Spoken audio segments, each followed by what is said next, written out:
What is up, YouTube, and welcome to this Better Call Saul finale. It has been a wild ride, and somehow Vince Gilligan has managed to make two generational shows. Two shows of extreme caliber that they can be spoken in the same sentence as of The Sopranos, which is, in my opinion, the greatest television show ever made. And this never comes round. Rarely. We have The Wire, Sopranos, Twin Peaks, but Breaking Bad, Better Call Saul, I will admit, I think Better Call Saul may be better, but I need some time to ruminate on that. Now, I did have to check if I had the right episode, as we cut to way back when with Saul and Mike, when they wander through the desert and had $7 million, and he wanted to take it for his own and split it with Mike and probably leave Lalo very angry.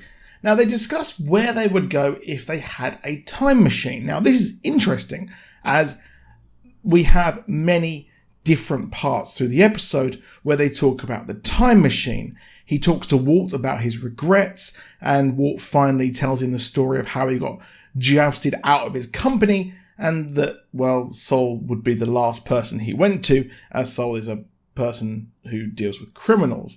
Walt had he had a few regrets. That was his regret, sorry. And he also looked at the watch, but didn't say anything, the watch that Jesse gave him. We also had him then go to his brother, and they talked about those regrets. But we learn that the reason he talked about the time machine was because, well, his brother was reading H.G. Wells' The Time Machine. Yep, that was the same book that was found at the start of Season 6, Episode 1. Now, I'm just recording this while I was editing, as there's another or two things that I noticed as well, is the fact that the cardboard cutout of Jimmy that was put in the bin in Season 6, Episode 1, well, that foreshadowed him being found in the bin in this episode. As well as this, we also had Kim Wexler being framed so it looks like she is in the exit sign in the courtroom scene. This is a callback to Jimmy's brother, who was disturbed by electronic devices, you may remember, and well, as he's telling the story and exonerating Kim by incriminating himself, well, yes, you see that sign once more, and it even makes the same noise. Mike mentions that he would go back to December 8th, 2001. He doesn't say why, but that's because when his son was killed, and then another date when he took his first bribe. Saul just wants to get rich. He hasn't changed or anything, and Mike is at the end of his story pretty much. Saul has no regrets. Yeah, if ever, I think. We flash back to the present, and Gene or Jimmy has been made as his license plate is red, grabs his burner phones and dips with his 5-star wanted level and tries to call the vacuum company. We then cut to him being in a dumpster, which, funnily enough, yes, that was foreshadowed when there was a cardboard cutout of him in the dumpster when his house was being cleared, which is pretty funny. And he uses his single phone call to speak to the Cinnabon worker and say they need a new manager.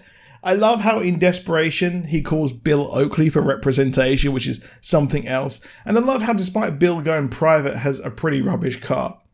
He's delusional that he will get out of jail, but he will get a deal, which sees him talk to Hank's wife, and, well, yep, potential life sentences plus 190 years. He's offered a chance at 30, but goes to, like I said, confront Hank's wife. He says an emotional recount, and this pretty much convinces the government that they are not going to go to trial. He says how Hank was a man of his word, he was a victim, and he goes back to his true self and speaks to the DAs, I think it was, I'm not sure, I could be wrong, Ego, who has never lost a case, over Hank's wife's revenge, I guess you could say. He manages to get it down to 7 years, wants a cushy little prison, the love of his life. He wishes to be named as Saul Goodman, and Marie and Blanca are there. Blanca was Hank's partner's wife, who we never saw in person until now, only mentioned. And the DEA talk about the case and why he's getting this. He replays the stuff about Badger, but he finesses them. He says how he lied about the stuff to get Kim to come to the court, says how he's indispensable, and pretty much saves the girl. When he heard about her life potentially being ruined again, he couldn't do that. The man is a G. We'll then cut to him and talk to his brother, and, well, we see that book again. He heads to prison, and he is recognised, and he did all this to get her out of the civil suit, and he is Saul Goodman. He cannot escape. He cannot rehabilitate who he wants to be, because Slippin' Jimmy, that is him. Cuts to him working, and we see him meet his lawyer, aka Kim, and they have a cigarette just like they did way back when, season 1, episode 1. He hasn't changed. Although he has, in a way. He has put someone else above his own survival once, or for the first time. Just stunning. Stunning. Now, what will Kim do? We don't know. Her future is free, while Jimmy has 86 roughly years. But that's it. It's over. A stunning piece of work. I'll see you soon. Goodbye.